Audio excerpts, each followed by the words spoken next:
sermon title, Jacob's Ladder.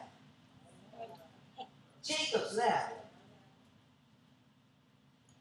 In this sermon, the God of superheroes, regular Joes, and slick Willies, Jesse Duplantis refers to Jacob as a slick Willie. The name Jacob literally means heel catcher, supplanter, leg puller, he who follows upon the heels of another. Jacob was given this name because of his nature even before birth.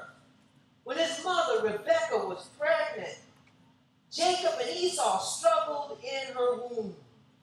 Genesis 25, verse 22 reads, "And the children struggled together within her. And she said, If it be so, why am I thus? And she went to inquire of the Lord. And the Lord said unto her, 2 nations are in thy womb, and 2 manner of people shall be separated from thy bowels. And the one people shall be stronger than the other people, and the elder shall serve the younger.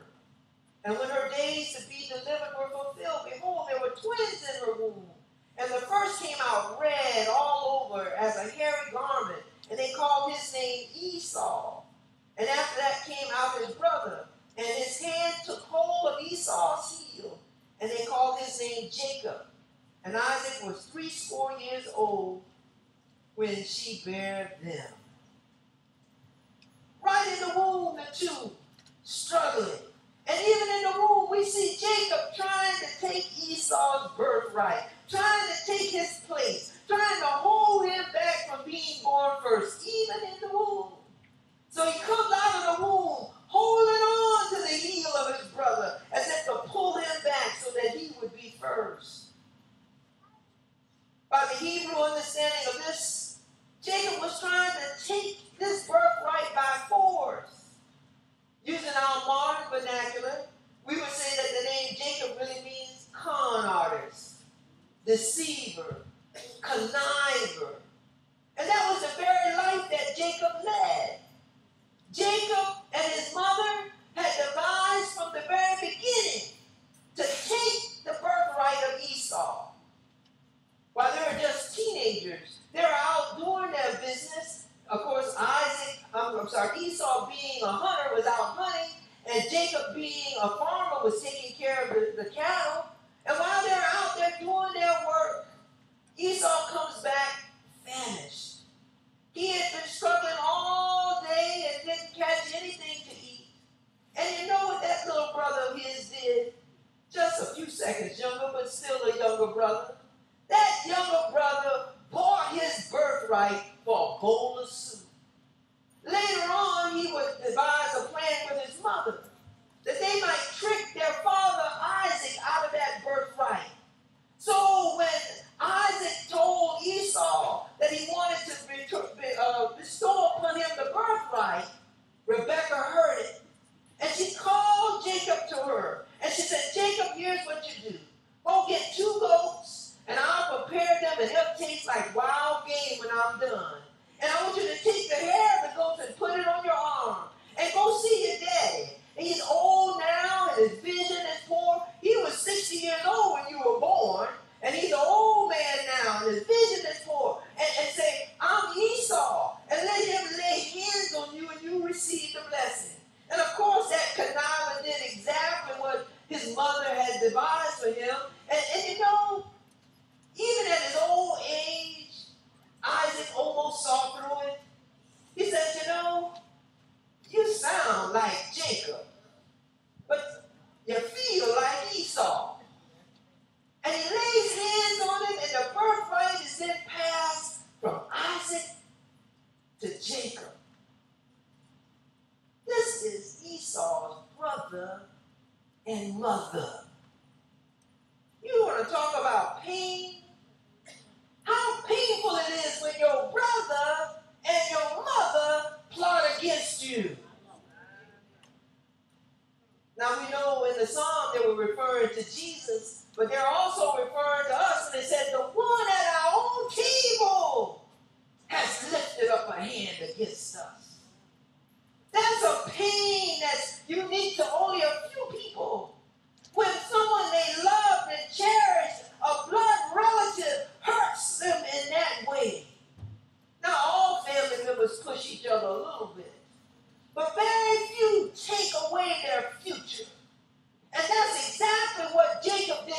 Esau. He took away his future.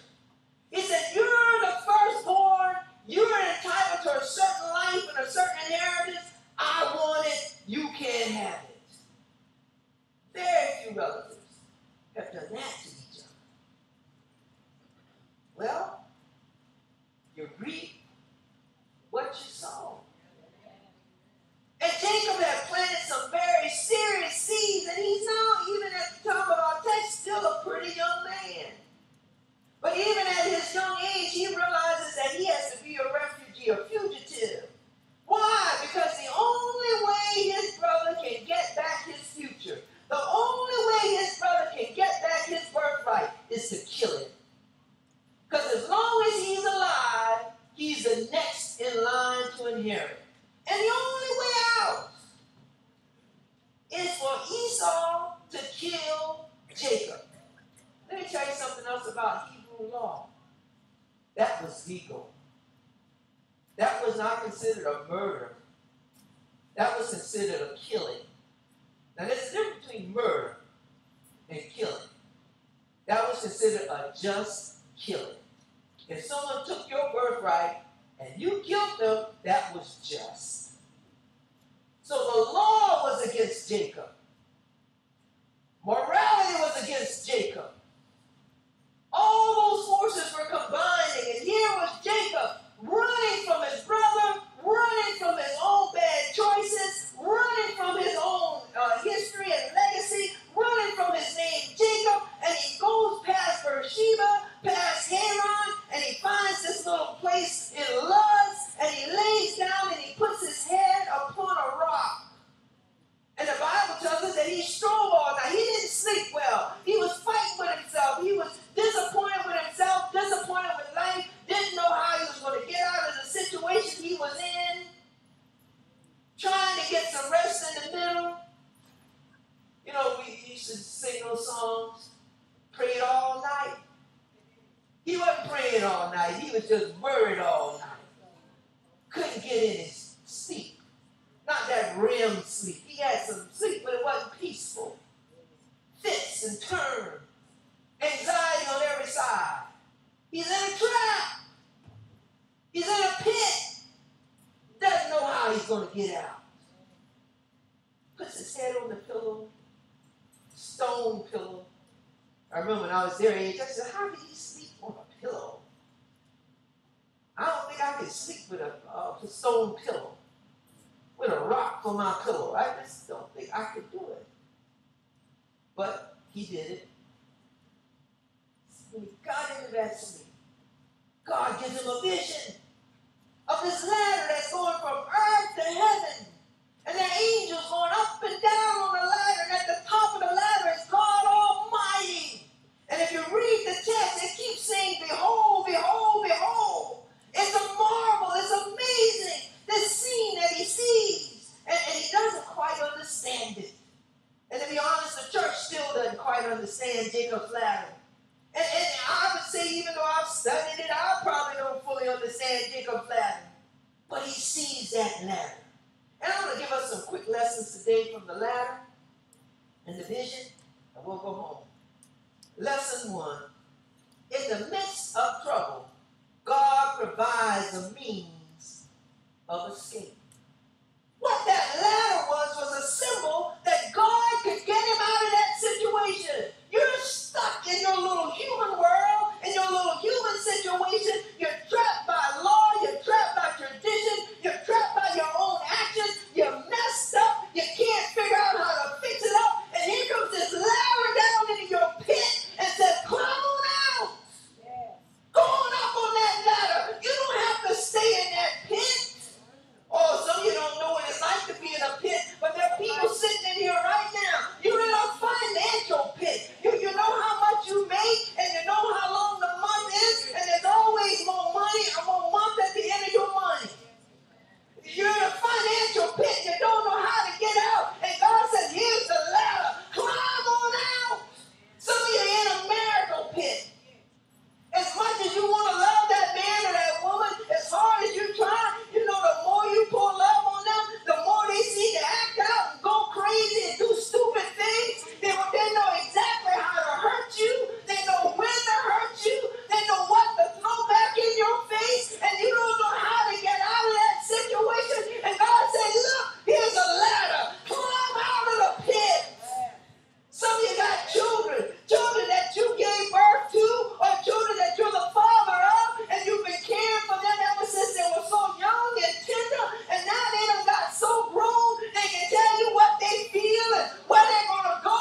Jacob's ladder. Lesson 2. When we are in trouble, God offers us promises. Listen what he said. And behold, the Lord stood above it and said, I am the God of Abraham your father, the God of Isaac, and the land wherein thou liest, to thee will I give it, and to thy seed, and thy seed shall be as the dust of the earth, and thou shalt spread abroad to the west, and to the east, to the north, and to the south. And he goes on, promise, promise, promise. We have to understand God wants us to take him up on those promises. He wants us to take him up on the promises. Now, most of the promises have a little condition. But when we meet the condition, we get the promise. God doesn't always just give us a ladder and say, climb up. He says, here's a ladder with a promise. Jacob, you messed up. I'll fix it for you. And I'll give you this promise. And this promise will give you everything you need. But the promise had a condition. I was the God of your father. I was the God of your grandfather. Make me your God. And you're out of here, son. You make me your God, and you guess what? Your seed will be like the seed of the dust of the land. You make me your God, and you see what I'll do. You know what? He didn't take him up on it. Jacob instead does like most of us have done when we get in a bad situation. He takes a vow. Lord, you get me out of this one. I tell you the truth, I'll be at Ebenezer every time the door opens. Lord, if you get me out of this one, I'll pay my tithes, I'll pay my offering. That's what Jacob does. He takes a vow. And that's not what God wants. God said, you're in this jam, it's your fault. I'll take you out, but make me your God. When I can say I'm the God of Abraham, the God of Isaac, and the God of Jacob, we'll be okay. But until I can say that, you are going to be dealing with life on your own level. And you know he says that to us. He says it to us. Some of us want to think that we can handle life by ourselves, but we won't ever see the great promises of God until we make God our God. It's good that mama knows how to pray. It's good that daddy knows how to pray. It's great that they come to church and they're in church every time the door opens. But until God becomes your God, you won't get the promises of God. The promises help us to escape. That's exactly what 2 Corinthians 7:1 tells us. Having therefore these promises, dearly beloved, let us cleanse ourselves from all filthiness of the flesh and spirit, perfecting holiness in the faith of God. The promises help us to live holy. Sometimes we think our work's supposed to do it. But when God starts laying those promises on us, it makes us holier and humbler. Let me tell you something. Fellas, come over here. It works on the wives, too. Let me tell you something. You sitting there trying to work all this stuff out to be okay with your wife. And it might or might not work. One day you're going to forget to take out the laundry or the dishes or the trash or whatever your chore is. Or forget to cut the grass, or you're going to leave your towel on the floor. But you keep putting them promises on her, them gifts. And if those gifts keep coming, they'll make up for the day you didn't take out the trash. They'll make up for the day that you didn't pick the towel up. She'll pick the towel up and say, oh, my poor, lovely, wonderful husband left this towel on the floor. Oh, you got to put something on her. Those gifts will change her quicker than your works. And God knows that his gifts will change us quicker than our works. That's why the devil wants us not to want the gifts. Well, I don't serve God for money, and I don't serve God for prestige, and I don't serve God for advancement. I just serve him because he's God. That's fine. But he wants to give you advancement. He wants to give you prestige. He wants to give you money. He wants you to be the head and not the tail. He wants you to get hooked on getting those gifts. And when you get hooked on getting those gifts, you're going to serve him even more. It's amazing how human nature works. A man named Maslow said we work based on our needs. Abraham Maslow says the greater those first needs are, the more we're going to move in that direction. So when we don't have our basic needs, breathing, eating, drinking, sleeping, then we work on those. But when those get met, we stop working until we see new needs. Needs for a community, a relationship, and all those things. And it keeps going up this hierarchy with that Abraham Maslow. But he realizes that human beings are motivated by need. And God says, I got the blessing that will take care of your need. Doing it just because it's right is best. But few of us do it. Few of us do it. We do it because it plants a good seed that will bring a great harvest. Look a little closer. Everything that Jacob wanted, God wanted to give him. Everything that Jacob wanted, God wanted to give him. But God didn't want to give it to him that way. Before Jacob was born, God had already said in prophecy, the older will serve the younger. And the younger will be a great man.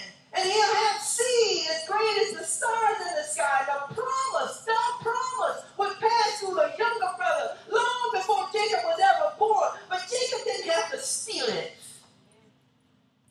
You know, church, we're like Jacob. God has promised us wonderful marriages, but we settle for hotbed affairs. Well, God wants us not to have a hotbed affair once every now and then, tipping and sipping in the dark. God wants us to have a hotbed affair every time we're with our husband or wife. Oh, Rick, you said that on Sunday morning. Yes, I did. The same thing you want, God wants you to have.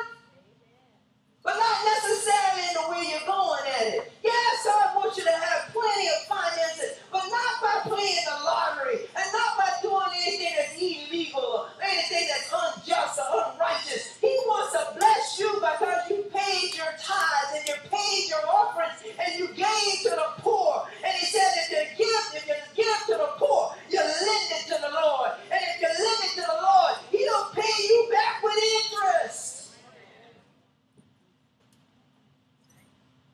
Some of us are looking for control of our families. Those with delinquent children. God wants us to have control of our children. But not by beating them to death and yelling at them and screaming at them and telling them how bad they are and how they can never be anybody. He wants us to start putting that word on them. When they mess up, tell them you're a wonderful child of God. In the process of becoming a great young man, a great young woman, you know, you are the seed of God. God is a blessing upon you. You're going to be great. You might be a little ugly duckling now, but you're going to be a great swan in a couple of weeks. And keep on telling them who they are. And when God is done with you, you know what I tell my adult children? God has you standing on our shoulders.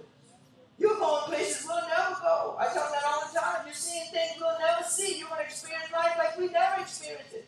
Because you're standing on our shoulders. Or we expect great things. Because God has promised us that. But my daughter was talking to me. You don't have any grands. And she said, well, I don't think I'm going to have any. I said, too late. She said, what do you mean? I said, your mother and I have been praying over those grandchildren now for years. It's all hooked up now. You should have told us you wouldn't have been praying for them. Man, we have prayed so many prayers over those grandchildren. They won't come out the womb doing right, you know. We pray over them every night almost every night. We pray over those grandbabies. They're out there, and the husbands. Oh, we pray on those husbands. They can't get away from that. What God wants for us is what we want for us. We want to be happy. We want to be whole. But we got to do it His way. And Jacob wasn't ready to do it. Jacob said, let me go take care of my business. And if you take care of me while I'm out there in the world doing my thing, when I come back to this place, when I finally decide to come to church, I'll make you my God. Now, that's not the deal God had for him. That's the deal Jacob had for God. And that's the deal many people have for the Lord. You let me do my thing, keep me out of trouble while I'm doing my thing, right straight with my crooked line, and then when I'm old and feeble and can't serve on any boards and can't really come to church like I want, I'll join your church. I'll be ready then. The Bible tells us that we ought to serve the Lord while we're young. Lesson 3. Our trouble ends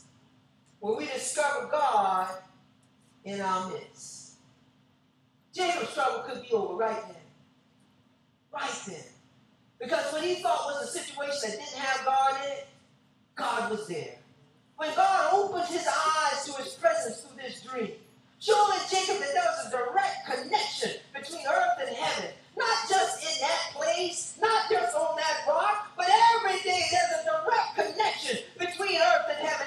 Every day there's a Jacob ladder in our lives. Not just on the bad days, on the good days, on the every days, on the ordinary days. There's a connection between earth and heaven. And when we become aware that there's a connection, we instantly get out of our problem. You know, I might be looking around and it looks pretty bad. Maybe there's even sickness and death in my house, and it looks so bad. But when I realized that God's in it, God knew this day was coming. He never left me. He didn't forsake me. He had a plan the whole time. There's nothing going out of the will of God.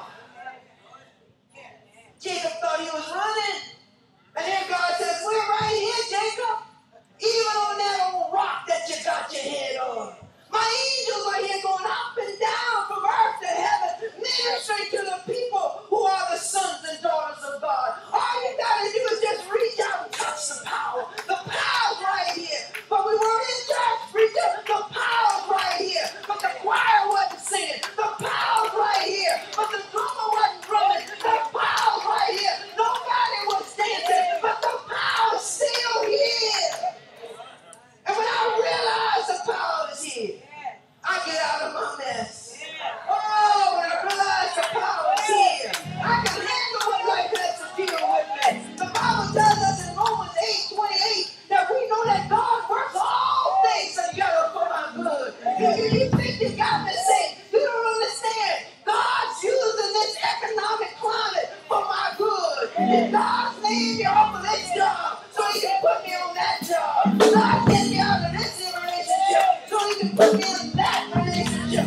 God is taking care of this situation. I see the ladder. There it is from earth to heaven.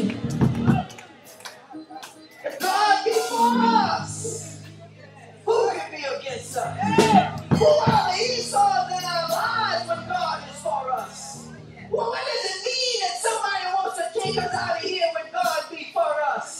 When we get that vision of the ladder being ever present with us, when we get that vision that no matter where we turn or where we go, there's a connection between earth and heaven, then we realize that we can always tap into the power of God.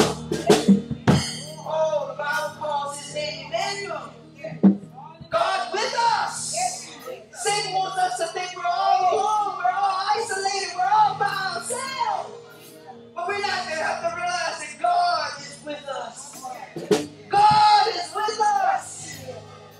Oh, we need to see Emmanuel, the way maker, the mind regulator. When my troubles are coming on every side, we need to understand that I don't have to be like Jacob. I don't have to fit and turn all night. I can have a peace that passes all understanding because he's a mind regulator. He tells my mind, let those thoughts be still. He tells my mind, focus on the one who made you. Realize the earth to heaven connection and you'll be okay.